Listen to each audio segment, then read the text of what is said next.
Today we're taking a look at HG Kamen Rider figurines. Yeah, that's been a while. It feels kind of nostalgic, like Bandai's just like, let's just do HG again. We haven't looked at these in a while, in a few years. Bandai hasn't released any of these in a few years. The last time I remember Bandai releasing anything HG was the Kamen Rider Black and Shadow Moon, and it had this big stage with the Century King head hanging there, and that was really expensive. I was like, what, capsule toy expensive? Like, that's stupid. So now we've got these again, so let's see how these stack up.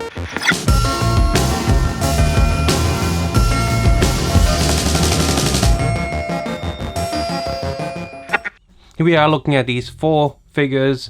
Not sure why they went with this selection, but I'm guessing it's because Double, Forze, and O's, they're like the last 3 to come together and henshin properly before, you know, a lot of actors couldn't return. Maybe it was like their classic era of Neo Heisei, whatever. And of course we have Zio here, which is of course our newest main rider.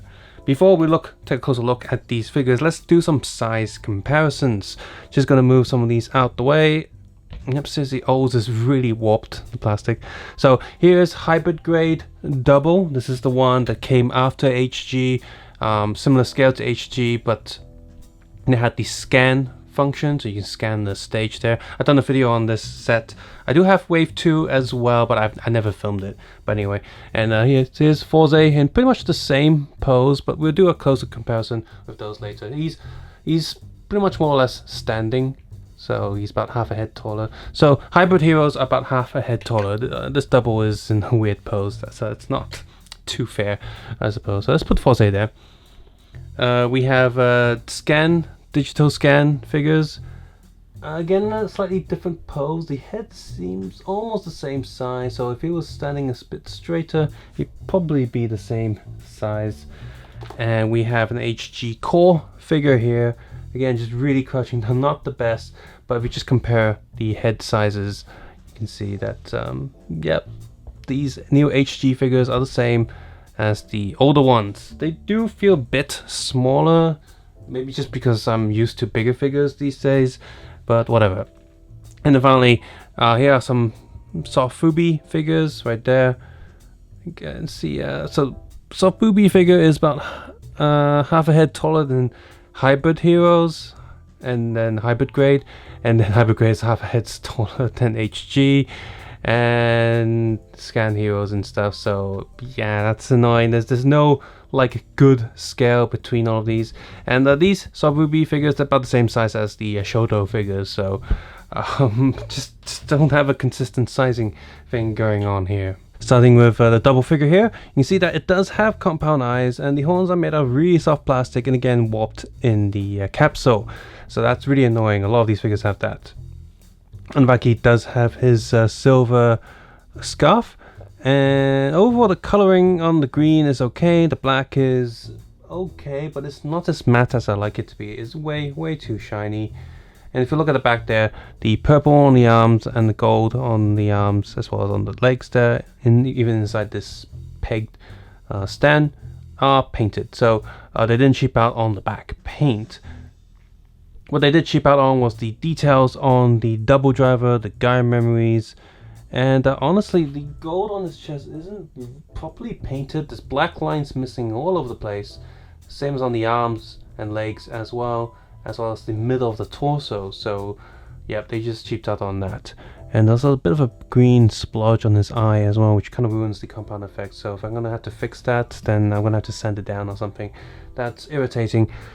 And yeah, it's for its size, it's okay, but it's definitely not the best. If we look at something that's similar size, these scan heroes or digital scan figures, even though it doesn't have any like compound eye effects, it's just printed on.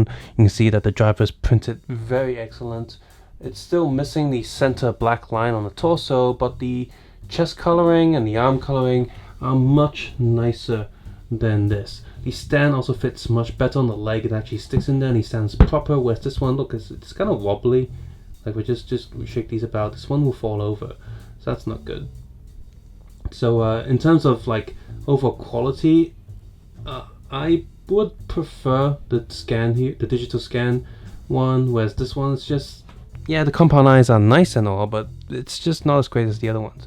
And we take a look back at the hybrid grade figure. You can see that it also has compound eyes.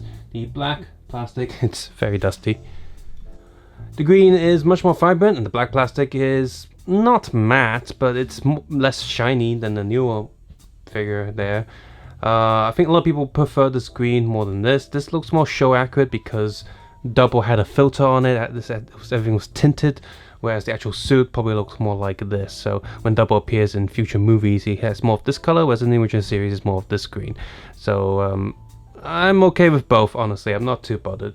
Moving over to O's, this arm should be way lower. It's very annoying. Again, it was bent in the capsule. So, you know, need hot water to fix that.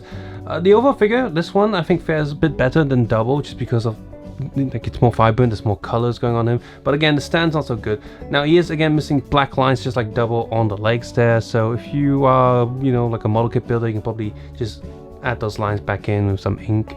But the molding detail is a little bit blurred on the leg, so those lines are not as pronounced as they should be.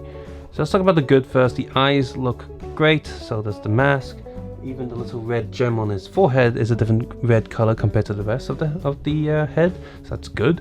The claws, there's nothing in the middle there. They're proper claws just like they are in the show. Yellow's great. The logo print, and it is 3D and bumped on the torso.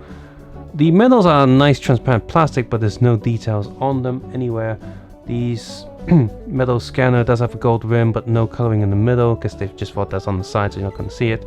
But he is painted on the back, and the overall details are pretty good. And he does have some bottom feet print, same as Double actually. I just forgot to show that. I'm trying to review everything with one hand. And yeah, these stands still really suck. Now, I don't have any other previous, like, O's, easy access anyway, but here is my hybrid grade O's Super Turtle Bar form. The molding is much better on this, everything's sharper, the claws are thinner, kind of more sharp as well. The O's driver is also a bit more detailed, doesn't have any transparent plastic there, but it's got the right colors. The metal scanner seems a bit small actually, but it is fully painted there. And these bits on the leg, all the details are just much nicer on this one. And this one also has the compound eye effect, so there's no excuse. This figure was more expensive than this one, but the quality just a huge jump forward. So yeah, but this one also has that warping problem. So yeah, this one's definitely a downgrade. It's not terrible, but we've had older, better figures before, and from my memory, the digital grade one is also pretty good and does have the old metal details printed onto it. Forte here looks pretty good, pretty nice and clean. The pose is standard. Let's make friends. The eyes, however, not a big fan of the compound eye effect on this figure. It just doesn't look quite right. It looks okay from the front, but as soon as you look at the sideways, everything, the size and stuff looks a bit weird. Handlebar on the driver there also looks a bit weird as well. But you know what, the overall coloring is pretty nice, and the black is actually more of a matte finish, so I'm pleased with that. Horns are also very soft plastic, so beware of warping in the packaging. If I just bring in the hybrid grade Forza there, huge difference. I'm trying to think back to the old HG Forza stuff, which was again a smaller scale, but I remember those being okay. The plastic had that kind of cheapish smell to them, but I remember them being okay figures, but the size just, you know, became smaller again. But what we have here is that this one is just better in every aspect. The compound eye effect is much better, and the printing around the face is also much nicer. This one also has the screen on the driver, as well as the little switches are all painted. The handlebar is much more in scale, whereas this one has a transparent bit there because I guess it didn't want the plastic to break because of how small it is. The overall print and detailing on the hybrid grade one is just leaps and bounds better. I say the only thing that this one has going for it is, of course, it's way cheaper, and the slots, the switch slots, the blue and the orange and stuff, I think the molding in them might just be a tad bit sharper than the hybrid grade one here, but overall the hybrid grade just leaps and bounds better. Finally, with CO here, big problem with the head already. His clock logo is just completely missing. They did give him a proper transparent eye effect and the eye shapes and stuff, and they did paint the black details onto it. There is a very subtle compound eye effect going on, but it's hard to see. But the eye color should be a bit more pink. It's just too red, too dark in certain angles. Just when he's normally standing, the little antennas, his horns do cover his eyes, making them even darker. That's not good. The overall detail on the body is decent enough. The suit is matte enough. The belt there, the driver, is more detailed than say the Shoto stuff, so that's nice. A little nice if you can spin it as well, or remove that watch, but you can't. But whatever detail it is okay. The knee pads, they're fine. And here's just a quick look at the back. So the overall figure is okay, but it does leave much to be desired. It's kind of cool for Bandai revisiting the HG line, but can they just kind of stick to it? I really hate it when Bandai releases things at different scales, slightly taller, slightly shorter. Like, what are you doing? Just stick to a certain scale. Stop messing around. It irritates collectors, and it irritates other people who just want to play around figures. Sometimes you cut the line, sometimes you bring them back. You just don't know when they're coming back. Those Sofubi stuff, like these soft vinyl figures, they're apparently still around, but I can't get any of them because the release is so rare, so little, and they just come out of nowhere.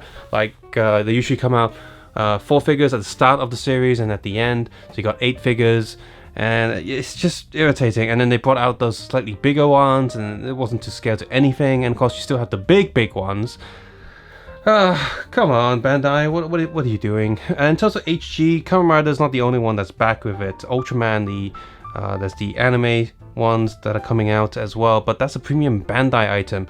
And so what we have here is 80 Hong Kong dollars for 4. That's a decent price, you know, that's like 20 Hong Kong dollars each. It's okay. It's you know, if you don't count inflation and stuff, these cost the same as the original HG, and they have the transparent eyes. It's not the first time they did that. Now HG Core, the Kiva figure you saw a bit earlier, that had transparent eyes as well, but there's no compound effect in it. It's just transparent. So in terms of HG, these are good. They're just like the old stuff, but just a bit better with the transparent eyes. But in terms of other capsule toy, like mini figurines and stuff, we've had better. Stuff like hybrid grade and digital scan ones, I think they cost just a tad bit more, like 30 Hong Kong dollars, but I'd happily pay that extra 10 Hong Kong dollars to just improve the quality that much. But what we have here is okay. Now that Ultraman stuff, that premium Bandai for 3 figures, same size, same quality, is going for 400 plus Hong Kong dollars because it's a premium Bandai item. Why? There's 2 sets coming out, that's 800. It's just not worth it. Aside from the Flame Ultraman, that's made out of just transparent plastic, so there's no print detail on it, so it's even cheap. It should be even cheaper. The other figures don't have transparent eye effects either. They're just like the armor suits and stuff. That's a ridiculous price, and I think that's gonna kill off the HG line again. If you like HG, you have a bunch of the old stuff on your shelf, it's a good time to pick these up just to fill in, I guess, a little bit of a blank maybe because there's CO there. If these sell well, I do look forward to, you know, seeing more of these in the future. But as of right now, I'm not sure that's gonna happen because I don't know what Bandai's doing. They'll just do this for a while and then they'll cut the line again. So overall for HG figurines and the price that they're going for at 20 Hong Kong dollars each or 80 Hong Kong dollars for, you know, all 4, that's a pretty good price, and they look decent and they match your previous figurines from the capsule toy category. That's great. I do hope Bandai continues to release more HG, just keep it focused at this size. I hate it when Bandai keeps releasing the same character in different sizes, different chibi proportions, and then they just end up cancelling the line because it's not focused enough, and people who collect these things are like, well, which line do I buy? If I buy it, is the line gonna cut again? What's gonna happen? So I'm glad HG's come back, and I hope it stays. But one of the things about these is, while these are priced pretty decently, there's also another one from the Ultraman series. Bandai is currently pre-selling 3 Ultraman HG figurines from the manga or anime or new Netflix series, and there'll also be a set 2 coming out soon that they've already teased. But the problem with that is there's only 3 figures. They're roughly the same quality as these, same size, but they cost about 430 something Hong Kong dollars for 3. That's crazy. That's like 10 times the price. What's going on there? That's ridiculous. Why are these so cheap and the Ultraman ones really expensive? And don't tell me it's just licensing, because Bandai sells Ultraman stuff all the time, and one of the figures in there is just a transparent yellow piece of plastic. There's not even any paint details on there, so why is it so expensive? I feel bad for Ultraman fans. If they wanted HG figurines, those are way too expensive. My coworker really wants it, and again, to keep telling him like, no, we really shouldn't buy it. If you like Ultraman, the manga anime, you should get the Figurized or Figuarts instead. So for Rider fans, I'm happy that these are back. These are pretty decent, well, decent enough at least for the price point, and I hope to see these continue. Maybe we'll get some more Riders that were never released in the HG line previously. As for people who like these sort of figurines to go on their desk, there's some of the bigger size ones that has never stopped. You can get them in like candy toy stores or whatever. They come in little boxes. I forgot they were the HDM, I think. That's never really stopped. So if you like HDM, carry on getting that. They're high quality. They're a lot more expensive, but they're much high quality. They're bigger. And for the rest of us who want something a bit cheaper, these are good. Subscribe, suggestion, comment below, and of course, take care. Have a nice day. I'll see you guys soon. Bye now.